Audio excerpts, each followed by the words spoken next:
Kirby is like a world traveler with a massive bucket list filled with check marks. He's always up for any new experience, not afraid to get his little pink nubs dirty. He's a man with many talents. Seriously, Kirby's done it all. Traditional 2D platforming, 2.5D, fighting games, puzzle games, racing, pinball, blockball, Fall Guys, free to start games, motion sensor, touch controls, a slide game, yarn. Even golf, where Kirby is the golf ball. So don't be surprised when Nintendo announces an online Kirby first-person shooter. Sure, Kirby's explored around with 3D games too. However, none of them are mainline games. Alas, on March 25th, 2022, Kirby finally paid a visit to its first true 3D mainline game. And the two of us finally got around to playing this game after holding it off for so long. Today's story is about our co-op 100% playthrough of Kirby in the Forgotten Land.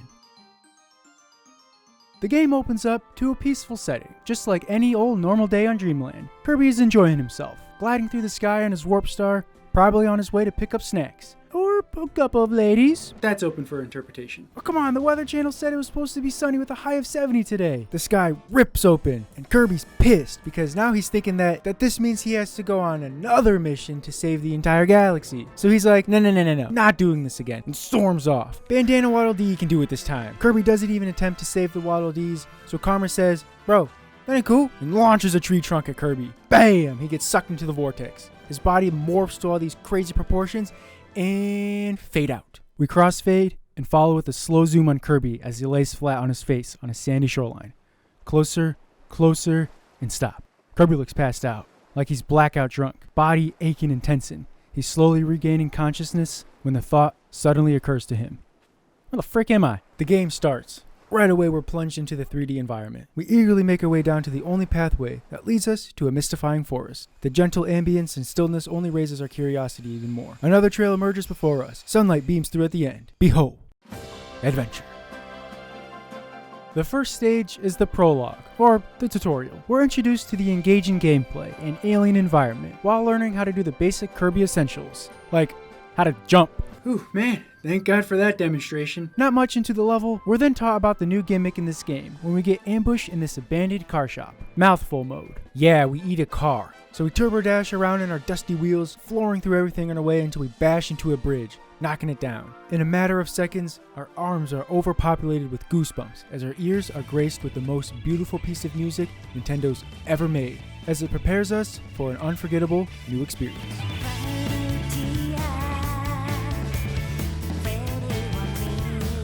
We discover that the Waddle Dees who were sucked into the vortex are being kidnapped by this land's inhabitants. We save a new friend, Alphalin, who proceeds to tell us that he and the Waddle Dees were fending off the beast together, but were outmatched. Alphalin was the only one not to get captured. All thanks to us, of course. And feels that he needs to help save them all. So Kirby, being the fine gentleman that he is, offers to provide his assistance. There's 300 of them, by the way. More help arrives when Bandana Waddle Dee emerges and is dying to help out in co-op mode. Of course, we connected a second controller to assemble our unstoppable squad, and now it's officially time to start our journey. We head to downtown Grassland, the first level in Natural Plains, which was inspired by Youngstown, Ohio. Our first copy ability we obtain is Cutter. Okay, a classic, one of the oldest in the series. Then shortly afterwards, we got a new one, a vending machine. Kirby runs around like an absolute madman, hucking soda cans at everything in sight. It was glorious. This is just one of many Mouthful mode abilities within this level. You can be a traffic cone to ground pound enemies, objects, or cracks to help you reach new heights. There's also Dome Mouth, which allows Kirby to open up grills for barbecue season, or to rescue Waddle Dees. Alright, pull up a seat and listen closely. A number of Waddle Dees are trapped within each level. Some are hidden, while there's those who can be rescued by successfully completing a challenge or a specific task, like finding 5 red tulips. So we finish off stage 1 by weaving and dodging our way past the chompy chomps of a giant tortoise building and ending its life with cone mode. The 9 Waddles we saved head back to the collapsed mess where we saved Elflin to rebuild their town that they created after being absorbed into the vortex. The more we find means more buildings and resources. They decided that the first thing that they must reconstruct was the cinema. Oh, okay, yeah, because we would love to go to a matinee to relive the memory of us being ripped off our home planet. We did a little protesting. Boo, this movie sucks. Before we hop back on the Warp Star and traverse through the various tunnels and caves in Stage 2, lighting up lanterns along the way and consumed an entire flight of stairs. Watch out, big old stair Kirby's hobbling through. The next stage contained a new copy ability called the Ranger. See? FPS Kirby game. It's coming. We hate FPS games. Yep. But you can't hate that sick-ass little western hat Kirby's got going on. Makes us feel tough as frick, especially as we sidestep these oncoming string of boulders, like we're in an action movie. How about show this in the theaters instead, you waddle dumb fuck? We dodged the boulders in perfect harmony, no cuts or second takes necessary. Uh-oh. Damn. Alright, that's gotta be the last of them. Well, we were wrong. Luckily, there's no boulders inside the mall. The only thing there is here, though, is this uneasy feeling of broken nostalgia, walking around the liminal spaces, anxious of taking the wrong turn. Which is exactly what the premise of this level is. Choosing the correct path. So we have 3 options here. Ice cream float, hamburger, or omelet. The answer is actually quite simple. Knock down the set of lockers, and voila, the answer is revealed. We entered the hamburger path without getting lost and crying for our mom. Then, we ran into this part. No big deal, just knock down this locker and bam, cake. But which one? Hold on a second. Looks like there's a missing piece up here. It's ice cream. No, wait, there's no red arrow, and the cake picture does have one. But this map doesn't really make sense. Is it telling us to go to the top cake? Or the hot dog? Great, now hot dog is involved? Top cake? Or bottom cake? But isn't it the cake supposed to be a lie? Oh. Alright, we're going ice cream, and then there's no going back. Damn it, we messed up. We finished the level, and we were depressed. There's no way we could live with ourselves for choosing incorrectly. Leaving Waddle Dees behind? Unacceptable. The game lets you in on a little secret for missing a mission by revealing the objective for it. After you beat the level, don't get lost. Gee. We head back in, ready to redeem ourselves. We put all our chips on top cake, and wow, we did it! This party wasn't for us, though, for guessing correctly. It was for an awoofies. So we crashed the birthday party, ate all the cake, stole all the presents, and snatched the missing donut. Later, suckers! So that's 4 levels down. Next up is another trip to the mall. Alright, this time, we're gonna have a good time. This is the first boss, Gorimondo, a gorilla who swings his arms about and squishes Kirby like a little stress ball. We wiggle out and charge him head on, breezing him in his tracks over and over until he couldn't take it anymore. We rescued the Waddle Dees and got a few renovations back at the hub. There's the Gotcha Machine Alley, a dangerous site where you gamble your money to collect randomized figurines. If you have a serious gotcha game addiction, then perhaps your best bet in obtaining these toys is by searching high and low within the levels. Therapy helps too. Damn it! The grand opening of the weapon shop was also unveiled. Here, you can swap out copy abilities and even upgrade them if you possess the proper blueprint and the right amount of rare stones. The best way to acquire rare stones is by completing treasure road stages, found scattered all throughout each area. There are many obstacles, centered on utilizing a copy ability's power in a given time limit. The head of the shop was nice enough to let us upgrade our first ability, despite not having any rare stones. We evolved fire to volcano fire. We conquered all 7 treasure roads in the natural plains and headed over to the new area we unlocked, Everbay Coast. Abandoned Beach was nothing but a joyful day. The 2 of us swam freely around the deep blue waters in our tubes, avoiding crocodiles as they were jaws and whirlpools like we were back in War Islands. We stole a piece of a sign from JCPenney's to turn on windmills and control a boat that we hijacked. Together, Mike and I set sail, smashing through enemies, nuts, and a crumbling wall, finding a frightened Waddle Dee stranded on an island. The pirate life was short-lived. We moved on to Concrete Isles and acquired a new copy ability called Drill. We can bury underground and surprise enemies, or use it to find buried treasure and star pieces. Kinda like Knuckles searching for pieces of the Chaos Emerald in Sonic DX, except without the infuriating beeping. God, what a complete pain in the ass that was. We remember wasting an entire Friday night after school when we were in the 4th grade, looking for these damn Chaos Emeralds in Red Mountain, with that constant beeping sound that drove us crazy, telling us, oh, that we're so close, but we could never find them. Thank the Kirby gods that this was nowhere near as tedious as it was in Sonic DX. With the help of a couple new Mouthful modes, we found all the necessary star pieces to save our Waddle Dee friends. After a long treacherous climb up a couple of cement towers in the 3rd stage, we took a much needed rest when we reached the summit. Chill, just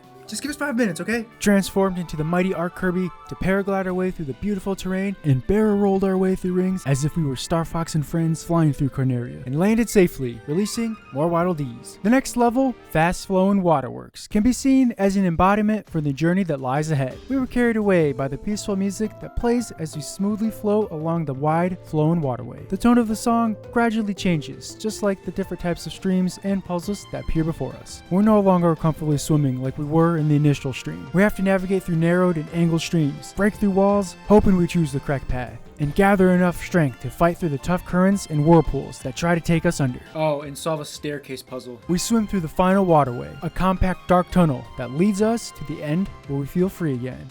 Wispy Wood's cousin, Tropic Woods, dares to challenge us. But like, the Woods family heritage is a total embarrassment. We beat Tropic Woods faster than the time it takes to defrost a piece of frozen bread. Before we warp to the next world, we gotta check out what the Waddle Dees have been up to. We have a cafe for much needed snack breaks, and we can even take some food to go to replenish health during our adventure. The cafe is currently hiring. We don't want no job. We're busy saving the world again. Ask these lazy bastards to work. They're just standing around. Do something productive here, goddammit. There's the Waddle Dee Liveries, a place to redeem passcodes to get presents delivered to our house with their 5-second delivery. That's right. We have our own home. Kirby's 2 favorite hobbies is eating snacks and taking naps. Since we're collectors who love displaying cool looking garbage, we couldn't resist displaying our figurines. Have been looking good? Oh, we can't forget to mention Wise Guy, who blathers about tips and records. Like how 1,411,003,331 wolfies have been slaughtered worldwide. Depressing. Well, what better way to ease those sad thoughts than to go to Wandaria Remains, an amusement park. Make that 1,411,003,333 wolfies. This place sucks. The rides are broken down and out of control. There's mud and dirt everywhere. Are the janitors taking a quick dip? I bet these baby ducks are responsible for running this place. Come on, get your shit together, baby ducks. Do something about these long lines. This is getting ridiculous. No one was moving, and we were this close to asking for a manager. But then, we took matters into our own hands, or mouth, and just cut. Alright, let's ride this dumb ride and get out of here. The rides at the local county fair are probably better than this. We take that back. Wandaria is wonderful.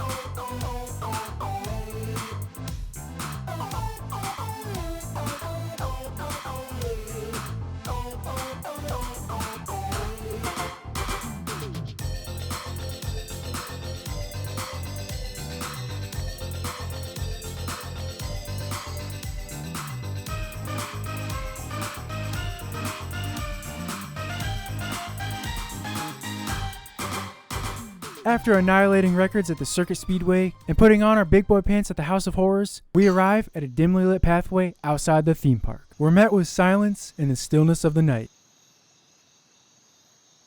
In a hothead, an illuminating steel door calls our name, practically taunting us. Hesitant, we enter, only to find ourselves confined in a cramped storage room. We hit the switch, wondering what in the world lies ahead. No, it wasn't a Bob Evans, but a magical land full of colorful lights and a boatload of parade cars on the loose. Wandaria is not safe. You little bastard ducks need to do something about this. The two of us had more ambition back in the shameful days when we played video games until 8 in the morning and wake up at 5 p.m. just in time for dinner and the sun to go down. We round up all the lazy rascals and bring them to their mama manager, hoping she'd knock some sense into them. Matt and I run for our lives from the runaway parade cards one last time and successfully end the level with a perfect score. The last stop was a trip to the circus, and admittedly, we've never been to one, so let's see what we've been missing out on.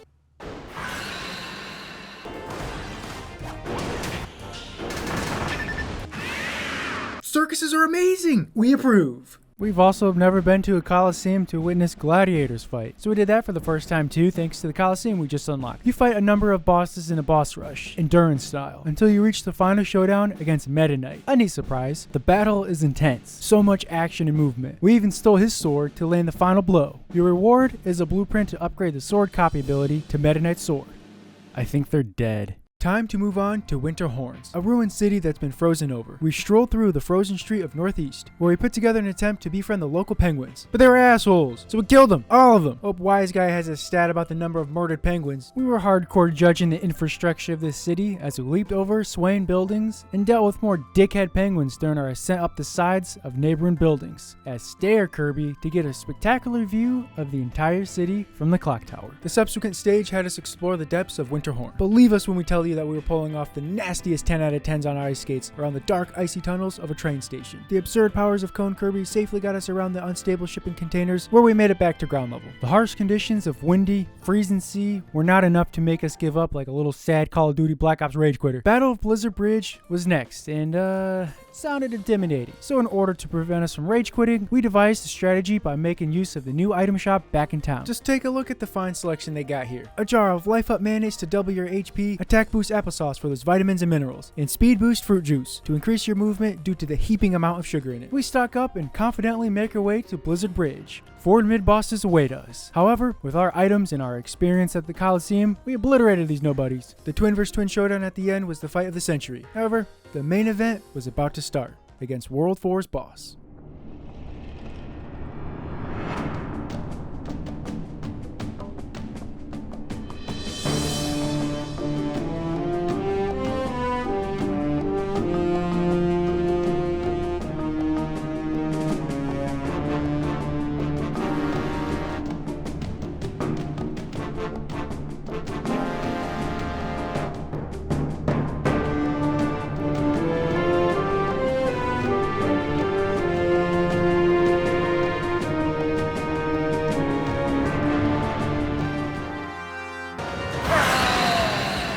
Matt went for King Deddede's primal bodyguards, buying me some time to slurp up some applesauce.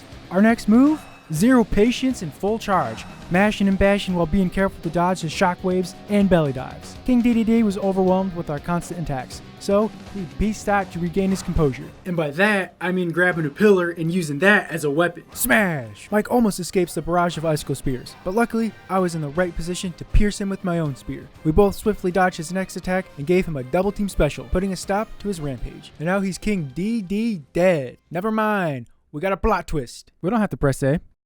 That's alright, we'll wait. Alright, fine. So after King DDD takes Alphalin and dips out, we chase after our friend to the distant land across the sea to the original wasteland. There's no time to waste. Stage 1 kept us busy and on our toes, jumping for our lives, evading countless falling steel pillars every 5 steps. Checking into what was a luxury hotel and searching the oasis was tempting, but we can't afford to take a vacation when we have our friend Evelyn to retrieve. Ooh, a pool! You know, a little relaxation does sound kind of nice right now. No. We mustn't. We're on an important mission here, not only to save Evelyn, but to rescue all 300 Waddle Dees. And finally, a slice of water from school. No naps. We start the game too. Looks like this world one.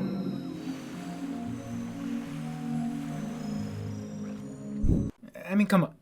We're lazy. No more distractions. That meant having no fun at yet another mall level. It was the staff side anyway. It was littered with break rooms and offices. What was so fun about that? I'll tell you what was fun though, the concept. This level utilized a handful of Mouthful modes and creative ways to find secrets. Spot a peculiar hole in the wall, search for the Mouthful objects like this ice cream cone, then you gotta go back and fit your whole body into it. Okay, we gotta come clean here. You mentioned ice cream and it reminded me when we took another short break for some ice cream. Yeah, I wanted to admit our guilt too. Don't worry, I still can because we took yet another break when we accidentally interrupted an underground dessert call and just kind of sat down because we didn't know how to get out of an awkward situation. Hello, social anxiety? So the only plan we came up with how to get out of here was to steal all the desserts and dip out. I mean, who knows what they'd have done to us if we stayed? Probably nothing, because maybe they're the nicest enemies who are trying to leave the villain life and we're having a meeting about how to spread kindness around the world. But that's not important. What is important is that we're bad friends for making Evelyn wait even longer to be rescued. The last stage felt adventurous as hell. The sun is about to set the moment we scale up the side of a red cliff. We enter an ominous cavern that appears to be some sort of excavation site. Kirby engulfs a light bulb to help light the way. Confining our fear of heights, we carefully walked along the slender paths, avoiding pitfalls, ghosts, and Gordos, and cannons that launch these big-ass fireballs. We find the exit with little trouble, and then this song erupts from our speakers.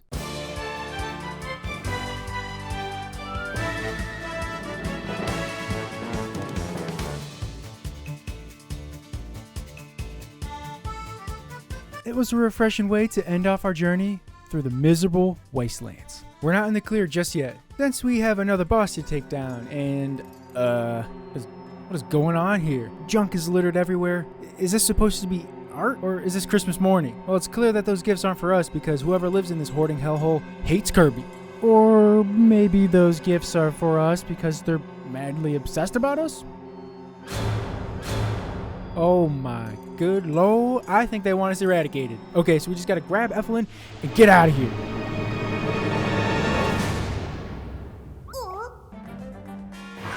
Silly Dillo is one interesting fella. He has an obvious hoarder problem, like we do, and attempts to capture us to add to his own collection. We foil his plans. So he resorts to plan B, which was busting out his old waifu dancing dolls and dancing like a lunatic. Honestly, what kind of music do you have to listen to dance like this? Your name? Spell it. The song's a banger. Silly Dillo officially lost his mind, but he ultimately lost the war. We grabbed the goods. Unfortunately, Effelin wasn't here, which only means there's one more world to explore. I mean, this just looks like the final world. You take one glance around and you immediately know that these are the big boys and girls levels. There's just so much going on here. A city incinerated and overrun by the Beast Gang. Blazing lava balls rain down on us. The legendary parasol ability isn't in this game, so the only way to protect ourselves was with the water balloon Kirby. We had a bit of trouble conquering the Inferno Road and, we're not ashamed to talk about it. It all happened after we climbed the crumbling office building. We freed Waddles, skated along the fire with ease, and collected figurines. Then we got to this part and...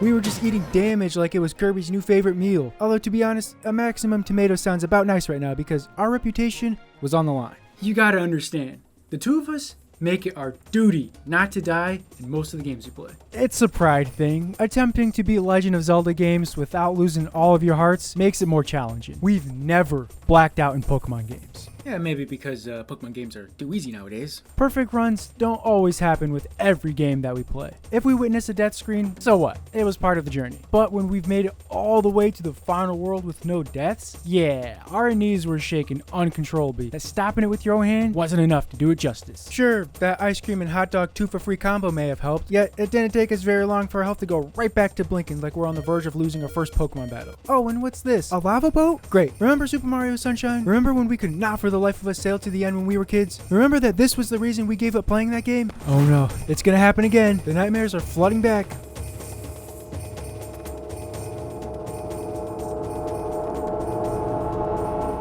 It wasn't that hard. Yeah, just overreacting a bit.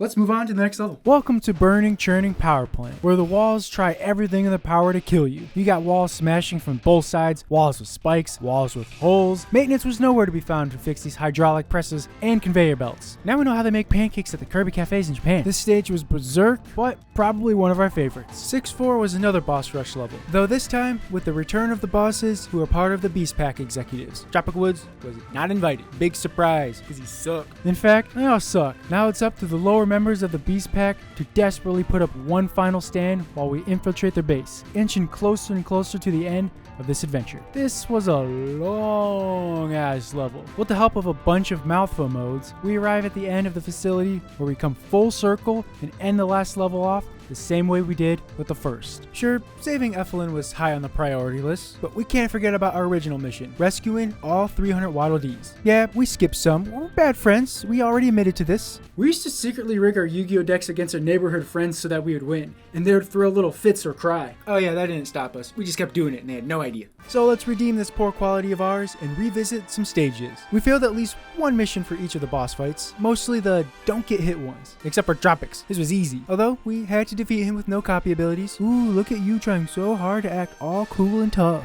Just spam with player 2. Now, Clawline was where we were having the most problems. Defeating her without hovering, sure, not that bad. Defeating her without taking any damage? Why was this so difficult for us? Her shifty movements put us on edge. Blades fly by one after another and flash like Haku in his crystal mirrors. I kept making this same mistake, rolling right back into those shockwaves. The worst part was, we defeat her without taking damage, only to not see the mission being checked off because wait, we got hit? When? So many times we just just got nicked without even noticing the entire battle. After, we don't know how many times, we finally get it. King DDD's no-hit challenge was easy because, player 2 privilege. Silly Dillo was absolutely bananas. We're talking about the clutches of clutch rolls, playing like criminals with no fear of danger. Aside from the bosses, there were a few easy ones that we missed, and a couple of tricky ones, like enjoying the view from the rocket, the roller coaster, right? It's shaped like a rocket. It goes high in the sky where you can view the entire rundown theme park. Makes sense, right? Nope, we rode this ride dozens of times. Nothing. Is there a secret switch that changes the tracks that leads you to a super high hill? Maybe you have to move the camera around on this one. Okay, so we thought maybe it's not the roller coaster, but a different ride. These look like rockets. What about up here? Where is it? The rocket statue that can be seen the moment you step foot on this level. However, the most embarrassing mistake was the mission where you had to water the 7 fallen lava balls. We messed up and didn't feel like restarting the entire level, so we cannonball straight into the lava, thus throwing away our perfect run.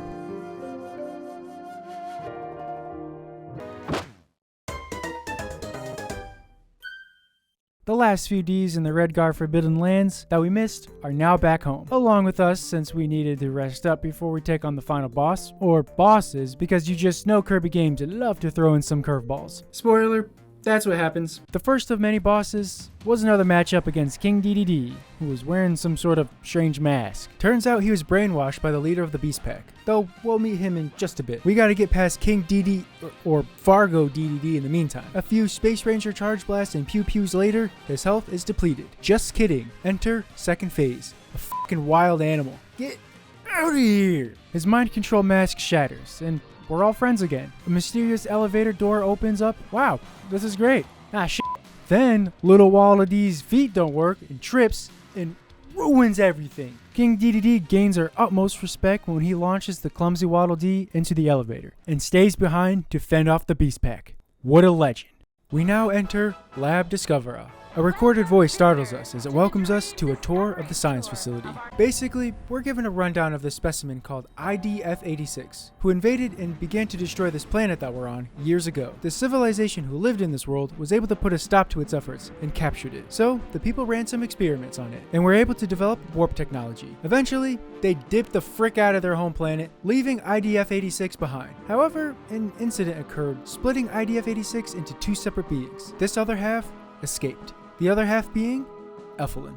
We're also briefly shown why the Waddles were kidnapped. They were needed for labor in order to power the laboratory. Basically, this entire atmosphere is oddly unnerving. Then we meet this dude, Leon, King of the Beast Pack. And who's that behind him? Ooh, yeah, that's IDF-86, also known as the Great One.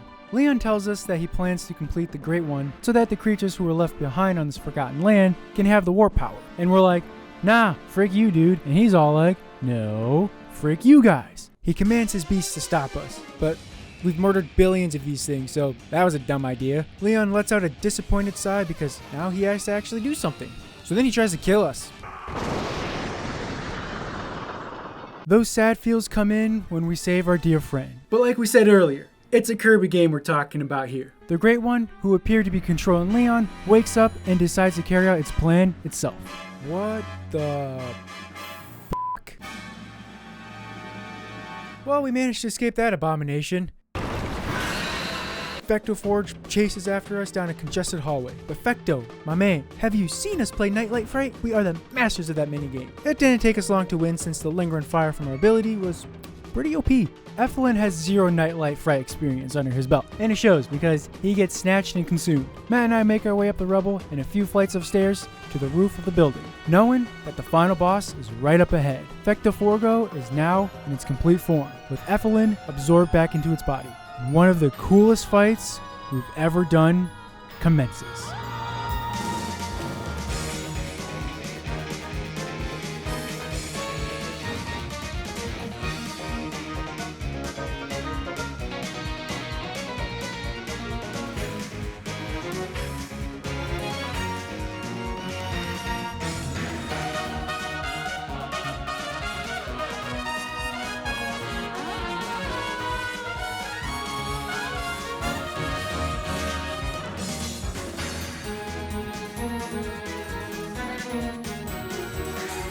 We break Effelin free of Fector, splitting them apart, stopping them from destroying this world again. Like we said 2 times already.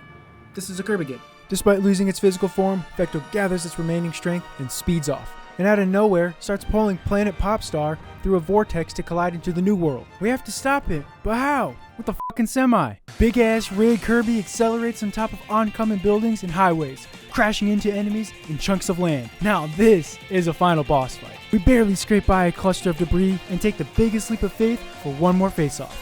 Semi-truck, 1, a perfect ultimate life form capable of opening dimensional rifts, a big fat 0. Kirby and friends wake up, back in Planet Popstar.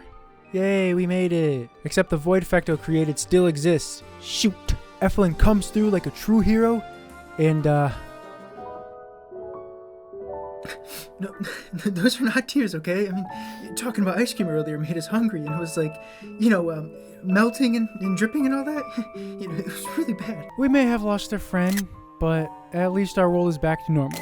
Enough of the screenshots, ruining the moment. And that's the story of how we beat Kirby in the Forgotten Land. Remember, this is a 100% run, so no one leaves until we're finished with the story. We still have a few things to check off. The first order of business was to recover the sad, lonely Waddle Dee we failed to rescue during our last fight with King DDD. One no-hit battle later, and we were honored with a golden statue of Kirby and Evelyn.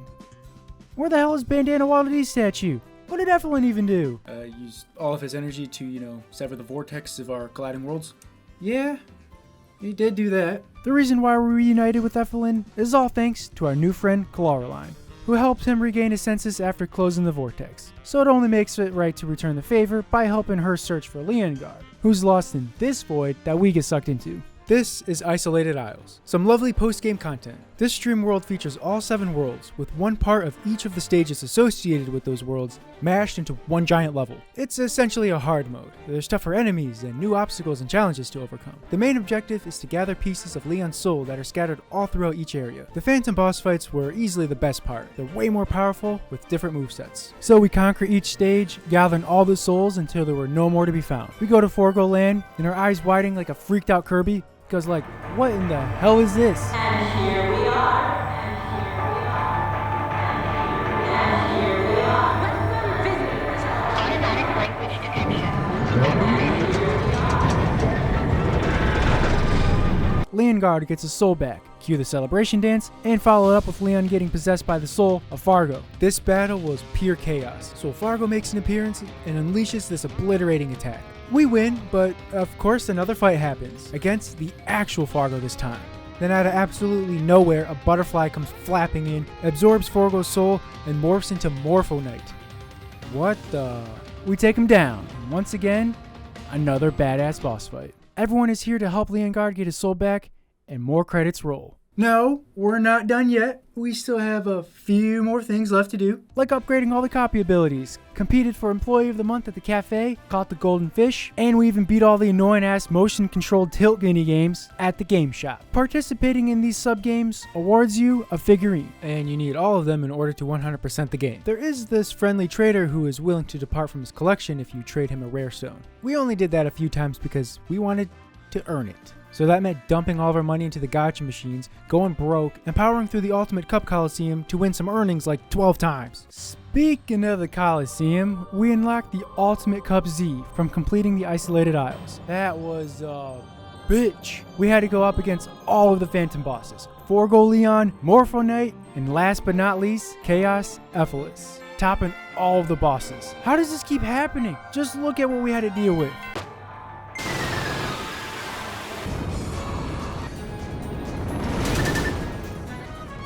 We lost. We were lame and spent 100 coins to retry, and used our trusty amiibo for a snack stat boost to get our revenge.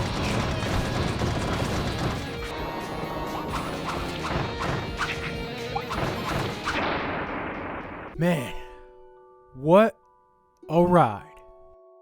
All that was left to do was support the local band and listen to the finest jams, thus unlocking our final figurine to give us that glorious 100% screen. And now we're done. We head back home to relive our memories of our grand adventure and take the biggest power nap. The two of us haven't beaten a lot of Kirby games. Nevertheless, this is no doubt one of our favorites. It was an unforgettable ride in a beautiful Nintendo Switch game. Nintendo, don't you even think about that Kirby FPS game.